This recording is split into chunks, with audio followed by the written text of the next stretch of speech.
Mesdames, Messieurs, bonjour, il est 9 heures. Bienvenue dans ce Flash Info.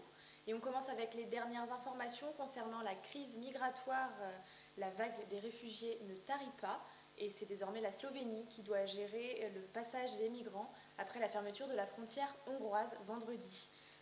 1800 migrants ont tenté de franchir la frontière depuis la Croatie cette nuit. Arrêtés par la police, seules les personnes jugées les plus vulnérables ont pu passer. L'immigration, c'était justement le thème de campagne favori de l'Union démocratique du Centre en Suisse. Avec 64 élus sur 200 à la Chambre basse, elle remporte les élections législatives. Ce parti xénophobe et anti-européen gagne ainsi 11 sièges supplémentaires au Parlement. Déjà majoritaire avant les élections, l'UDC a profité de la crainte suscitée en Suisse par l'immigration pour gagner des voix.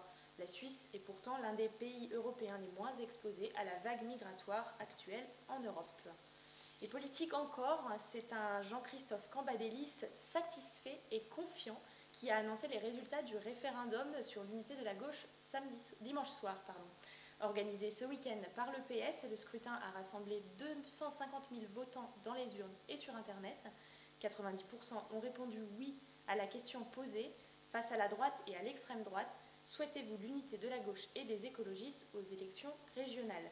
Le premier secrétaire du PS souhaite désormais proposer au Parti communiste et aux écologistes un pacte de fraternité avec un objectif, défendre une stratégie commune contre la montée du FN en France.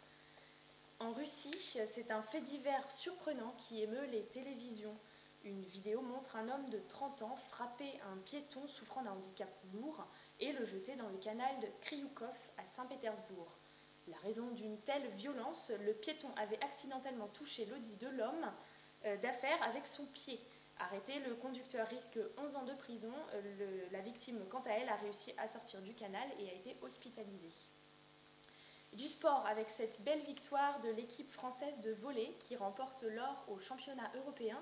Une victoire en 3-7-0 sur la Slovénie, la deuxième consécration en quelques mois pour l'équipe de Laurent Tilly après sa victoire inattendue en Ligue mondiale à Rio.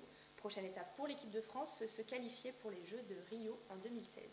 Et pour finir, la météo, le ciel sera gris au nord de la Loire, mais les éclaircies dominent sur le reste du pays. Côté température, ça reste frais dans le nord où le maximal ne dépasseront pas 12 degrés. Il fait plus chaud dans le sud, 21 degrés sont prévus à Toulouse et jusqu'à 23 degrés en Corse. C'est la fin de ce Flash Info, merci de votre attention et prochain journal dans 1 heure.